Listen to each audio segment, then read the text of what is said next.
Yeah. Speaking of lying and telling the truth, 5 Anishinabek First Nations are finally getting something they've long awaited from the federal government that they feel, and I feel personally, that they have deserved for a long time. And where is this story found if our readers want to... That's on CBC. CBC? Okay.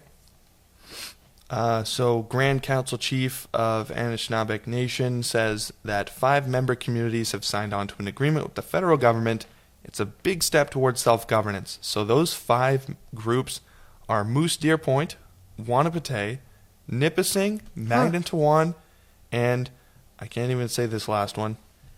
Yeah, well, take a chance. Take a stab at it, Zach. Zhiibaahaasing. Not bad. Never heard that word before, so I gave it my best shot.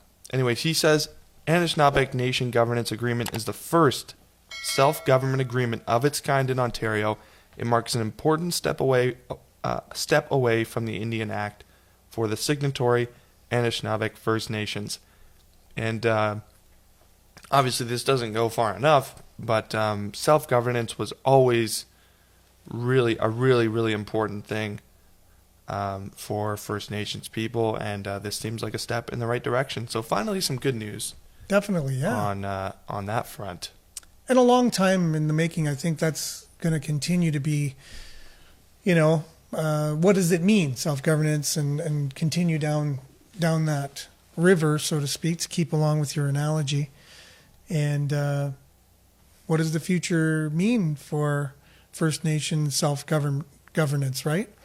Because this goes way back. And along with the Pope's visit, do we think the timing of this is interesting too? Does that have anything to do with possibly the Pope visiting? Possibly, but there's so many common sense things for me when I read through these. Like, one of them is the Indian Act says that the government gets to decide who's a member of what nation, or who is Native American and who's not. That's true, eh? Like, that's kind of a backwards thing. Yeah. So when I read this, it kind of starts making sense. A lot of people might not even know the Indian Act is still in force. Mm-hmm. And it is. Like, as outdated as that name is, the Act itself is even more. You're right. And it's still in force. So definitely check that out. The CBC article doesn't go super in-depth, but I'm sure you can find, just by Googling some of these keywords, I'm sure, because it just happened. So some of the, so here's some of the First Nations that it will kind of, that are affected or whatever, or that are part of this. Mm-hmm. Yeah, I took a guess on pronouncing the last one, but... Good job, though. Wow, that is a hard one. Yeah.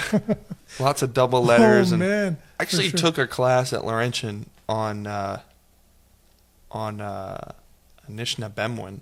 Yeah. But never really grasped it at a level that I could, speak it or read it very confidently. Mm-hmm. Just learned a bunch of words, and I tried my best. Well, it's like any language, right? And this one definitely compared. Well, it's like taking a Chinese class, yeah, exactly, in a way, because there's no root that are shared. No.